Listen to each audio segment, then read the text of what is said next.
UP में लाया गया नजूल संपत्ति विधेयक विधानसभा से पास तो हुआ, लेकिन कुछ आपत्तियों की वजह से विधान परिषद में अटक गया।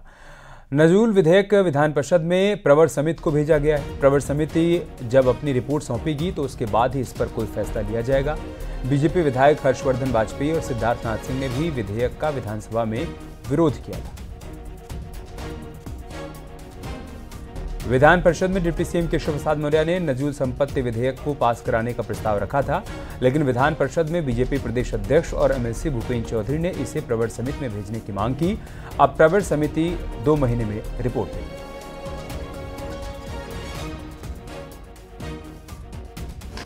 मान्यवर, मैं प्रस्ताव करता हूं कि इस विधेयक को सदन की प्रवर समिति के सुपुर्द कर दिया जाए, जो अपना प्रतिवेदन 2 माह के अंतर प्रस्तुत करे। समिति के सदस्य के नाम बाद में प्रस्तुत कर दिए जाएंगे। ठीक है। प्रश्न यह है कि उत्तर प्रदेश नजूल संपत्ति लोक प्रयोजनार्थ प्रबंध और उपयोग विधेयक 2024 जैसा उत्तर प्रदेश विधानसभा द्वारा संशोधनों सहित पारित हुआ, को इस सदन की एक प्रवर समिति के सुपुर्द कर दिया जाए। जो माननीय सदस्य प्रस्ताव के पक्ष में हो कृपया हाँ कहें। हाँ। जो माननीय सदस्य प्रस्ताव के विरोध में हो कृपया ना कहें। मेरे विचार में हाँ की संख्या अधिक है, अतः प्रस्ताव स्वीकृत हुआ।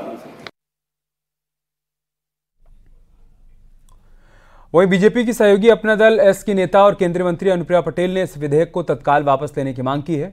अनुप्रिया पटेल ने अपने सोशल मीडिया पर पोस्ट करते हुए लिखा है कि विमर्श के बिना लाए गए नजूल भूमि संबंधी विधेयक के बारे में मेरा मानना है कि विधेयक न सिर्फ गैर जरूरी है, बल्कि आम जनमानस की भावनाओं के विपरीत भी है। उत्तर प्रदेश सरकार को इस विधेयक को तत्काल वापस लेना चाहिए और इस मामले में जिन अधिकारियों ने गुमराह किया है उनके खिलाफ सख्त कार्रवाई होनी चाहिए।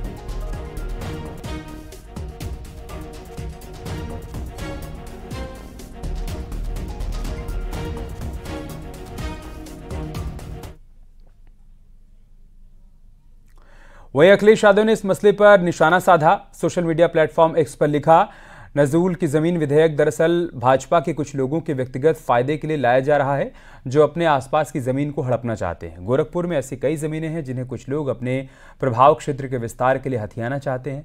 आशा है मुख्यमंत्री जी स्वतः संज्ञान लेते हुए ऐसे किसी भी मंसूबे को कामयाब नहीं होने देंगे, खासतौर से गोरखपुर में।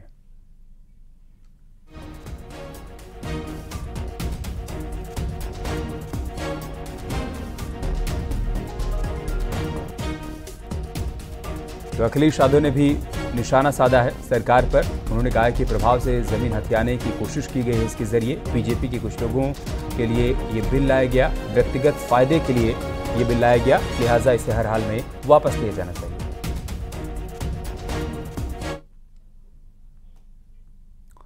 तो यूपी में नजूल संपत्ति विधेयक पर चल रहे विवाद पर अखिलेश यादव के बयान पर सियासी बवाल मचा हुआ है।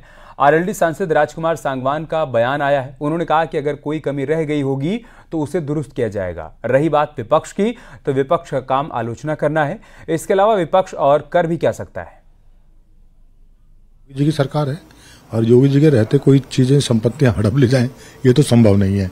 ये तो पूरा देश जानता है उनके बारे में। लेकिन मेरा ये मानना है कि अगर घटक दल हमारा एनडीए और उसमें अनुप्रिया जी ने भी कोई बात उठाई है, सवाल उठाया उन्होंने, और भारतीय जनता पार्टी के भी कुछ हमारे सम्मानित विधायक हैं, संगठन के पदाधिकारी, उन्होंने भी कोई बात रखी। हो सकता है कोई त्रुटि हो, लेकिन इसका पूरा परीक्षण करा लें, परीक्षण कराए सरकार, और यही परीक्षण कराने के बाद में जो कुछ खामी है उसको दुरुस्त कर लें।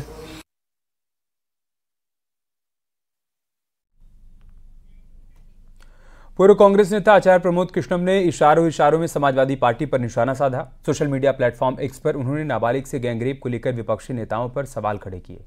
उन्होंने लिखा है कि सेकुलरिज्म के सूरमाओं, तुम राम मंदिर तो नहीं जाओगे, लेकिन एक बार 12 साल की उस बच्ची से मिलने तो अयोध्या चले जाओ जिसके साथ गैंगरेप तुम्हारी पार्टी के नेता ने ही किया है। प्रमोद कृष्णम ने पलटवार किया है। अयोध्या में नाबालिग से गैंगरेप के मामले पर समाजवादी पार्टी और विपक्ष के नेताओं को उन्होंने निशाने पर लिया है। उन्होंने कहा है कि राम मंदिर में दर्शन करने नहीं जाओगे, लेकिन कम से कम अयोध्या में एक बार उस पीड़ित परिवार से मुलाकात करने जरूर जाओ, क्योंकि उस नाबालिग से रेप का आरोप समाजवादी पार्टी के एक नेता पर ही लगा है।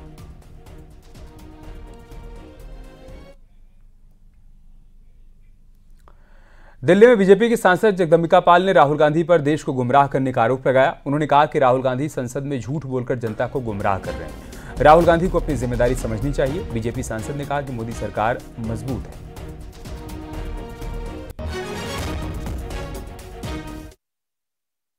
भाषण था संसद में, उसको लेकर सरकार डर गई है। ईडी से मुझे पता लगा है कि अधिकारी मेरे घर छापा मारने आने वाले हैं। नेता प्रतिपक्ष हो गए हैं, देश के सामने उनको अपनी जिम्मेदारियों का निर्वहन करना चाहिए। देश को लगातार गुमराह कर रहे हैं। आखिर उनका बयान, उससे कोई फर्क तो पड़ता नहीं, देश की जनता के परिणाम का फर्क पड़ता है।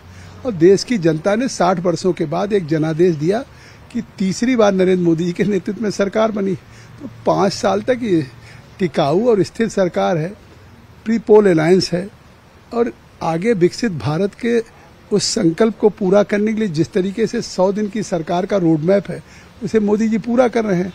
अब वो स्वयं अपने आप में एक खुशफहमी या मुंगेरी लाल के हसीन सपने देखें तो देखना चाहिए।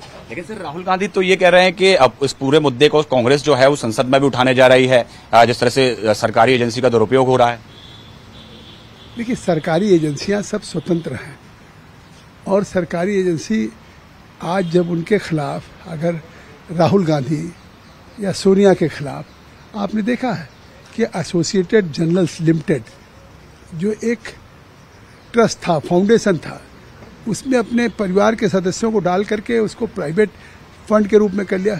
ये सब कोर्ट ने उनके खिलाफ मुकदमे दर्ज कराए हैं और कोर्ट से बेल पे हैं। अब इसके बावजूद भी अगर वो कह रहे हैं तो धन्यवाद हमसे बात करने के लिए। सोनमंडल के साथ पवन गौड़, नेपकेट 3, दिल्ली।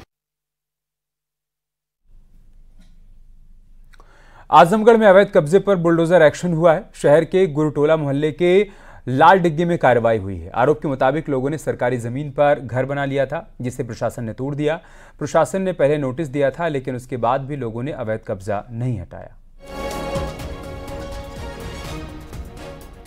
आज एक्सएल साहब जो हमारे बालखंड में, उनके नेतृत्व में, और ये बालखंड की जमीन है, उसे वहां हटवाया जाना था। शासन के निर्देश भी है, माननीय आयुक्त महोदय द्वारा भी इसमें आदेश पारित किया गया है। उनके द्वारा जो बालखंड की सरकारी जमीन थी उसको अवैध कब्जा बना के ये लोग काबिज थे, उन्हें हटवाया गया है। अब इसके बारे में मुझे ज्यादा जानकारी नहीं है, लेकिन ये बताते हैं कि काफी समय से यहाँ थे, लेकिन इनका कोई ऐसा कोई पक्का कब्जा या कोई ऐसे कागज इनके पास नहीं थे जिनसे इनका स्वामित्व सिद्ध होता हो। ये निश्चित रूप से सरकारी जमीन में 3 दिन पहले चिन्हित कर दिया गया था, और चिन्हित करने के पश्चात उन्हें नोटिस भी दिलवा दिए गए थे, और आज उसी के क्रम में हम लोगों ने यहाँ पे एनक्रोचमेंट हटवाया है। लगभग आप देख रहे हैं 4 या 5 के करीब है। मिर्जापुर में माफिया चुन्नू यादव पर पुलिस ने बड़ी कार्रवाई की है। प्रशासन ने उसकी 4 करोड़ 36 लाख की अवैध संपत्ति कुर्क की है। चुन्नू यादव पर हिस्ट्री शीटर चुन्नू यादव पर हत्या, जबरन वसूली, बलवा करने का आरोप लगा है। अलग अलग थाना क्षेत्रों में 1 दर्जन से अधिक मुकदमे उस पर दर्ज हैं। आरोप के मुताबिक जून 2022 में चुन्नू यादव ने गैंग के साथ गोलू पंडित नामक शख्स की पीट पीट कर हत्या कर दी।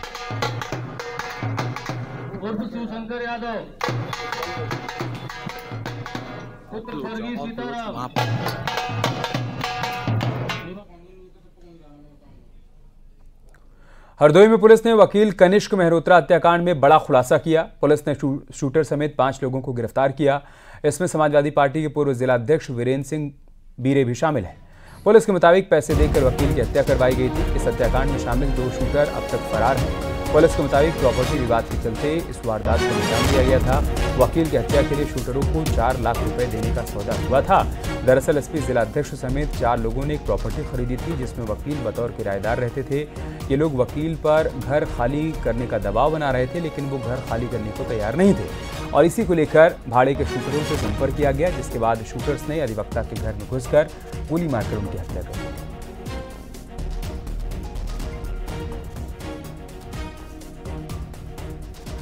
में ये तथ्य प्रकाश में आए हैं कि ये जो प्रॉपर्टी है वो 2011 में इन लोगों ने खरीदी थी। इनके साथ कुछ और पार्टनर्स भी थे उस समय, लेकिन बाद में वो पार्टनर्स विड्रॉ कर गए, तो अभी इस समय 4 इनके पार्टनर्स हैं, 4 जिसके नाम मैंने बताए हैं।